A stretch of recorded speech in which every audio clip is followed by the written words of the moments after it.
Okay, friends, day 5, our last day looking at the Sermon on the Mount, Jesus' first teaching, his first sermon.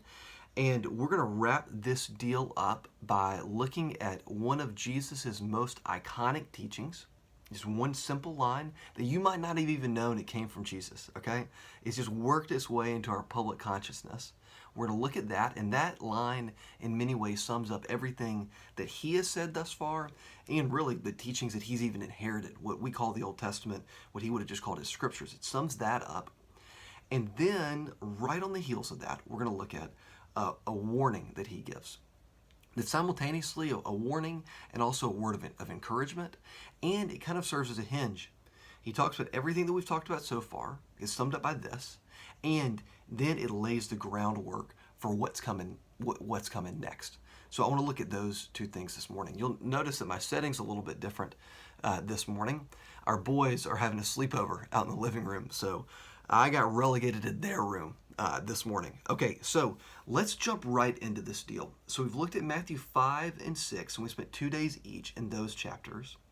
And now the Sermon on the Mount wraps up in Matthew 7. So total it's Matthew 5 through 7. And we're just going to spend one day with an overview of chapter 7. So take a look at chapter 7 with me. Verses 1 through 6 are about not judging, and you can check that out. Really good stuff. 7 through 11 is about asking and receiving. And again, it goes without saying, we're just giving an overview here of the Sermon on the Mount, how it kind of works together. We could spend a day more than that on any of these things. And then in verse 12, we get to what I want to hone in on today. So whatever you wish that others would do to you, do also to them. What do we call that? You've heard this, whether you've ever read the Bible before or not. In fact, you might not have even known that it came from Jesus. Typically, we say it like this: do unto others as you would have them do unto you. The golden rule. Jesus says that. And he says it for a particular reason. I mean, think about, if you've looked at the first 4 lessons on this, think about everything that we've talked about so far. Now, near the end of the Sermon on the Mount, he sets up the last section of the Sermon on the Mount by saying, do unto others as you would have them do unto you, because this is the law and the prophets. He's saying, in many ways, you can sum up the law and the prophets, which is shorthand for him, for the whole Old Testament. We call it the Old Testament. It would have just been his scriptures. You can sum up the scriptures just with that, do unto others as you would have them do unto you. And you can sum up everything Jesus is saying that I've even taught so far with that. But then he turns it. So there's that. And then he shifts our focus and we begin to look ahead towards what's coming. And he says, friends, enter by the narrow gate. So when they're picturing a gate, they're picturing likely a gate that would have gotten you into a city. City's got walls around them. The only way to get into a city is through the gate. And he says, enter through the narrow gate. For the gate is wide and the way is easy that leads to destruction. Okay, and here this is bad news for me, because I'm always looking for the wider gate. Maybe not literally the wider gate, but I'm always looking for the fastest line in the TSA line or at the checkout, or the fastest way to get into the stadium. I'm always looking for that wide gate. And the way is easy. Look, friends, if I'm going to be honest, I prefer the easier way. 9 times out of 10, I prefer the easier way. And it's the narrow gate. It's the wide gate, and it's the easy way that lead to destruction. And those who enter by this gate are many. Most people are actually going to take that road. It's just a warning. It's just saying, friends, you just need to know. But here's the other side. The gate is narrow, and the way is hard that leads to life. And those who find it are few. 3 years down the road, on the night before he's crucified, he'll say to some of his disciples, look, I know that your spirit is willing, but your flesh is weak. I know that you want to follow me all the way to the cross. I get that. But you just need to know that your spirit is willing, but your flesh is weak. And you can see him almost saying that to these people even at the beginning of his ministry. And Peter, who he says that to 3 years later, he's sitting there. He's almost preparing him now. Look, I know everything that I've said is so inspiring, and you're on board and you're ready to go, but you just need to know that it's hard and that most people will actually take a different road.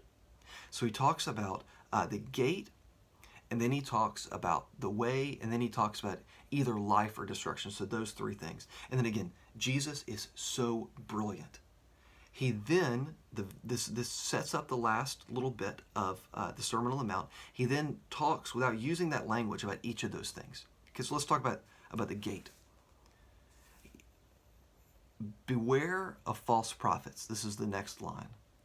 Who come to you in sheep's clothing, but inwardly are ravenous wolves. Jesus coins that line, wolf in sheep's clothing. Beware of those false prophets. This, I think, is about the gate.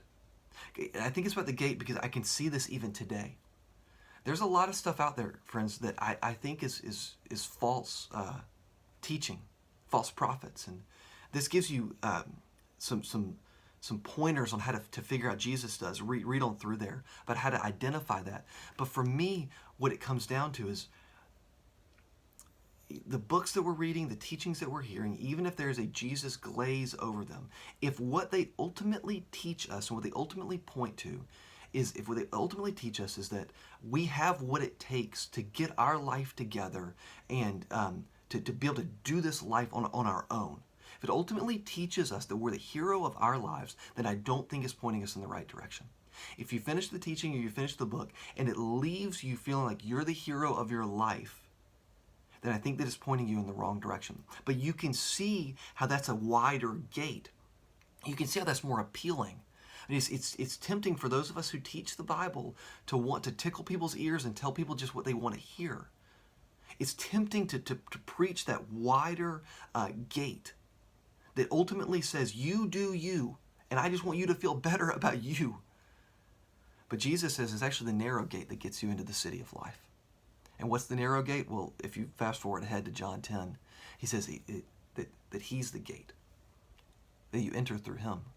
And that's a harder teaching, but it's true. And you can see how he's now setting up everything else that's to come. He's setting up the foundation for the gospel, for what we believe. That no. The hero of our lives cannot be us. But the hero is Jesus. He's the one who can get our life together. He is the one who can put us back into order. He's the one who can bring us life and joy and happiness and hope and all of those things. That's the narrow gate, friends. So beware, it says here, of those false prophets. And then you skip down to verse 21, and here we talk about the way, the easy way and the hard way. He says, know that not everyone who says to me, Lord, Lord, will enter the kingdom of heaven, but the one who does the will of the Father who is in heaven. He says it's not just about crying out, Lord, Lord. It's not just about crying out, Jesus, Jesus. It's about actually putting this stuff into action. You see, belief for him was not just something that we do with our mind, but what it meant to believe in that context, that first century Jewish context.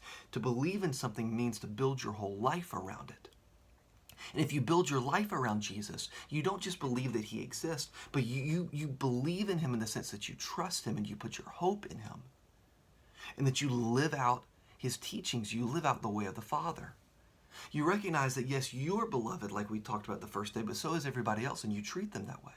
Which means that you don't retaliate, like we talked about the second day. Which means that, like we talked about on the third day, you orient your life around him in prayer, which means that we talked about yesterday. We build our lives not around the earthly things, but around the heavenly things. And friends, if we're honest, it's inspiring to live that way, but it's not easy. The gate is narrow, it's through Jesus, and the way of Jesus is hard, but ultimately leads to life.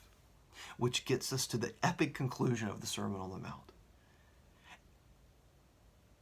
Everyone then who hears these words of mine and does them will be like a wise man who builds his house on the rock. The narrow way and the hard path, it leads to us being people who build our lives on the foundation of Jesus, the solid rock. So friends, as we conclude this, know that it's not easy, but know that it's worth it. And I hope that this study on the Sermon on the Mount has inspired you and that it has helped you to build your life around Jesus. He's the hope. He's the hero. He's the one who changes our hearts and our minds and leads us to life. God bless you, friends.